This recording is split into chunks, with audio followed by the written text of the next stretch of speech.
the propaganda is so thick. That's why we can't have this common sense discourse. A great example of this, it just did another round this week, even though it's a year-old story, is that damn Anne Frank graphic novel. And graphic doesn't mean sexual in nature, although it is that too. It means it's an animated novel. It's a cartoon book, a picture story. And last week, some Texas school fired a teacher for, all over our news headlines, reading Anne Frank's diary. Sounds horrible, right? Of course, that's not what happened at all. It was this one particular adaptation of Anne Frank that is very strange. And perhaps you can read it in good faith and say, I don't have any problem with this being at schools. I wouldn't really refute your position on that. But it's quite easy to see why some parents wouldn't want that particular adaptation of that book in schools. And this teacher took it even further. And after being told they weren't able to teach that book, went and taught that book, and then had the classroom specifically discuss the groping and fondling and the lusting for breasts that are all the emphasis of that book. It's not about the Holocaust and the hiding and the actual story of Anne Frank. It's actual passages from her diaries, but it's drawn out in a certain way that it is just the leftist gobbledygook. But the reason I'm bringing up that story is, was it told that way on a single headline in America last week? Of course not. From Randy Weingarten to Team Biden to the Obama Clinton sphere, they all said the same thing. It's Texans fire teacher for reading Anne Frank diary. And Deb, I went down one of these threads on Twitter last week and just posted a couple of the comments because it's bone chilling what is happening to our people under this system-wide propaganda. And the common response was, and I'm not making this one up, this is verbatim what I saw in one of the comments, was the right and conservatives are doing the exact same thing the Nazis did to Anne Frank. Just think about that. And granted, that's probably performative Twitter nonsense, but it's not, because that level of propaganda is being pushed. And if you get all of your information from those sources, are you ever willing to engage in a good faith discussion with a guy who writes under a supernova on Twitter? No, you believe I'm just some fascist bigot and I support the shutting down of everything gay, everything this, I hate everybody. It's not white people. It's horrible, this propaganda that we're all under, because the reality is, if we had all had a good faith discussion about what happened last week with Anne Frank, my guess is a lot of Americans would have said, oh, okay, I can understand why that school doesn't want that in a classroom, but we can't get there because Randy Weingarten and everyone like her doesn't want the left's base to get there. It's a death spiral. It really is. As a mom of teenagers, as a Jew, and I don't usually like to say but I'm going to do it. Or it is Yom Kippur, even are we done yet? Yeah, I think the sun is down. It's not anymore. But if they knew, they might actually realize how offensive it is to her memory. Exactly. To have sexualized. This was a diary. She didn't expect to die. She didn't expect her diary to ever be read by anybody else ever, least of all millions upon millions of people. And her father, even when he sent it to be published, he removed any references to anything sexual, which were tame by comparison to the sexualization with the graphic novel. And there was embellishment. That graphic novel embellishes. It doesn't Correct. just graphic novelize her thoughts. It embellishes them. It sexualizes them way beyond her 13-year-old musings. Okay. I personally found it just disgusting. It's like spying on a teenage girl and then hypersexualizing what she said. And she's not here to protect herself or defend herself, nor is any member of her family. And instead of framing it that way and saying, how would you like it if this were your daughter's diary and she were murdered? How would you like it if it was anybody that you knew and somebody decided to score political and social justice points, drawing a bunch of sexualized pictures to depict the very private thoughts of your child? Exactly. And that's where I come at it from. And then when you add to that, when they start throwing the Nazi thing at me, I'm like, don't even. Call you a Nazi because you don't support this book in children's schools. It's insane. And just to drop a couple receipts here, so you don't think people like Deb and myself have lost your mind, although you probably don't if you're listening to this conversation. There is a full page picture of a young girl in a dress, and she's walking down it looks like a dream-like tunnel of flowers. There's some shadowy figure at the bottom. And the only print on the entire screen page is, I must admit, every time I see a female nude, I go into ecstasy. If I only had a girlfriend. In another scene, she's walking by her family and her dad says, everything all right? Why the smile, Anne? Everything is lovely. Thanks for asking. But I had these feelings even before my period. I remember particularly one night when I spent the night at Jacques. Jacques, could we show each other our breasts? Why? As proof of our friendship? Absolutely not. If she had only known my terrible desire to kiss her, and she's got those insane, crazy leftist ideologue eyes in that photo. Now, again, are those actual lines from Anne Frank's diaries? Yes, they are.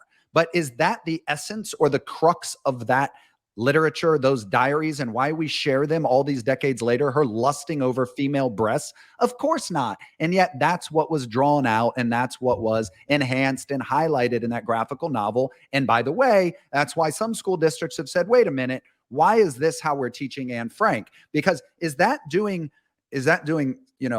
paying the right homage or showing the right respect to the story of Anne Frank? Is that why Anne's story is important, because she lust over some breasts? No, it's offensive as hell. And the other day, I had somebody who was a good faith interlocutor. I mean, this wasn't some troll, who had the audacity to drop on me in a Twitter exchange. They said, that graphical novel was approved by the Otto blah, blah, blah Foundation, which is, owned by the family. There's not a more authentic organization that could approve something like that, and mentioned her father like 3 times. And I'm like, dude, what do you know about her father? Because her father explicitly would not authorize all these passages of her diaries to be released, because he didn't want this to be the story of Anne Frank. He wanted the story that we actually teach in our schools. And prior to 1991, even the actual diaries, not graphical adaptations, the actual source text did not include these passages per the That is correct. of her I've read the father. book multiple times, and those passages were not in the version that I read. And on top of that, the passages that were there were about Peter.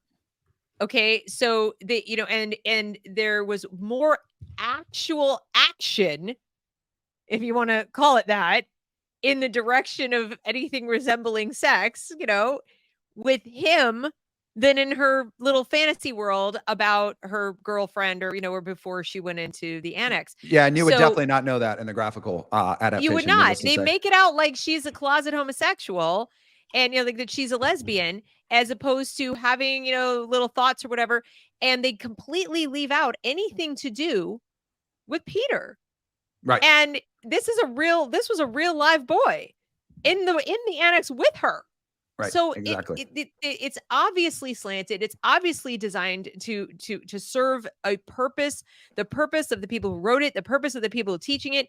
And it has absolutely nothing to do with the Holocaust. It has nothing to do with teaching Anne Frank. It's exploiting her memory and exploiting her diary so they can hide behind the Holocaust, of course, when caught.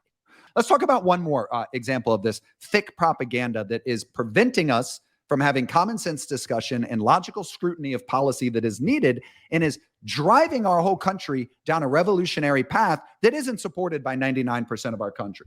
On April 13th, 2022, Emily Drabinski was elected as the president of the American Library Association. Now, I won't get into the ALA, but the ALA is an important organization with a tremendous amount of influence in our society and in our schools and in our public libraries.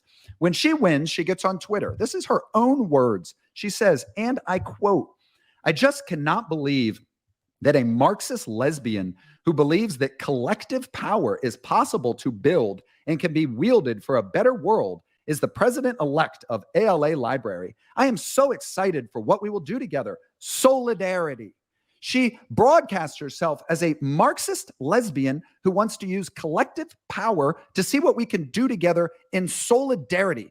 I mean, she could have just written, "Yay, revolution," right?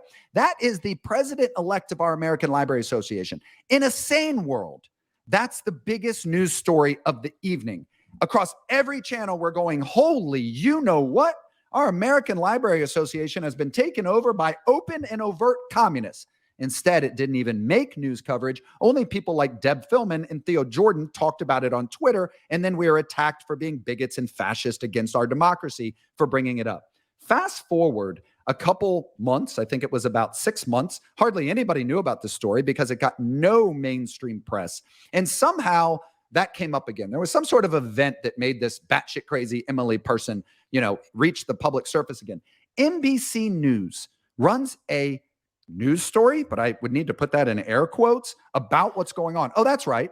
3 states announced they were going to separate themselves from the American Library Association. We're not going to allow any more state funds to go into your institution, and we're not going to follow your guidance anymore. Why? Because you're now led by an open communist. Okay. So the news coverage from NBC News on that exact story, and I'm not exaggerating any of that to prove my point here.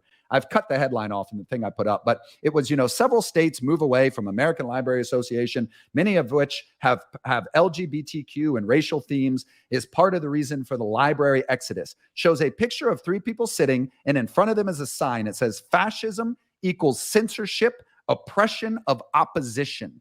So our news outlet had the audacity to tell America, the brainwashed half that doesn't have a clue what they're supporting anymore, that a bunch of fascists and bigots and white supremacists in Texas and Florida and a couple other schools were going crazy fascist oppressive because they hate gay people and they don't want books in schools anymore. They want to dumb down all those white kids and make them horrible white supremacist fascists. But Deb, what was the real story here? The real story here was 6 months ago when an open Marxist takeover occurred at the ALA. Why didn't that get news coverage? Why are we 6 months later talking about this in the inverse? I mean, Joseph Goebbels would be proud, man. The level of propaganda that we are under at a population level in America astounds me. It puts my jaw on the floor every day, and I write about this stuff every day, and I have been for 3 years. I'm still shocked 3 years later, Deb.